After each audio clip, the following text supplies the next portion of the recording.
बोला बोला सरस्वती मैया की। सरस्वती माता, सरस्वती माता, सरस्वती माता। बोला बोला सरस्वती मैया की। सरस्वती माता, विद्या के दाता आइल सरस्वती माता। हाँ, विद्या के दाता आइल सरस्वती माता। भैली पूजा पाठ पर सदियो बटाता, भैली पूजा पाठ पर सदियो बटाता। विद्या के दाता आइल सरस्वती माता। हाँ, विद्या के दाता आइल सरस्वती माता। सरस्वती माता,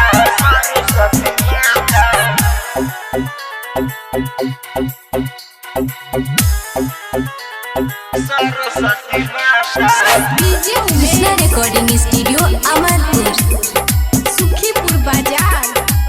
विद्या के दाता आइल सरस्वती माता। सरस्वती माता, डीजे बजा के ठुमका लगा के भक्ति में बास बेगुजर। माई के मूर्ति बाटे खूब सूरती, सगरो पंडाल बाटे सहजल। डीजे बजा के ठुमका लगा के भक्ति में बास बजल। माई के मूर्ति बाटे खूब सूरती, सगरो पंडाल बाटे सहजल। माई से जुड़ल बाटे बेटावा के नाता। हाँ, विद्या के दाता आइले सरस्वती माता। सरस्वती माता, सरस्वती माता, सरस्वती माता, सरस्वती माता। DJ Umesh Krishna recording studio Amarpur बाजार। सरस्वती माता, सुखीपुर बाजार। सरस्वती माता। राम बाबू राइटर रितेश दीवाना खैले न आबिल खाना। सज के सजैया सूरज के रचैया अहे न भैया रोजाना।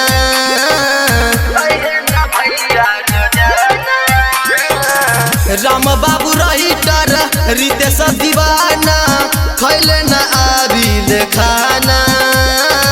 सज के सजैया सूरज के रचैया अहे न भैया रोजाना।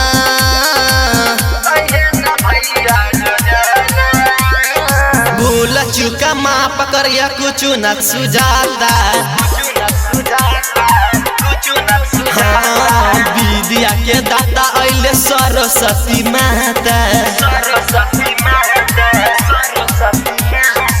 भैले पूजा पाठ पर सदियो बटाता, भैले पूजा पाठ पर सदियो बटाता।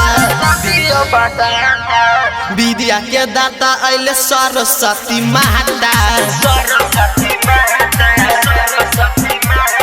विद्या के दाता आइले सरस्वती माता।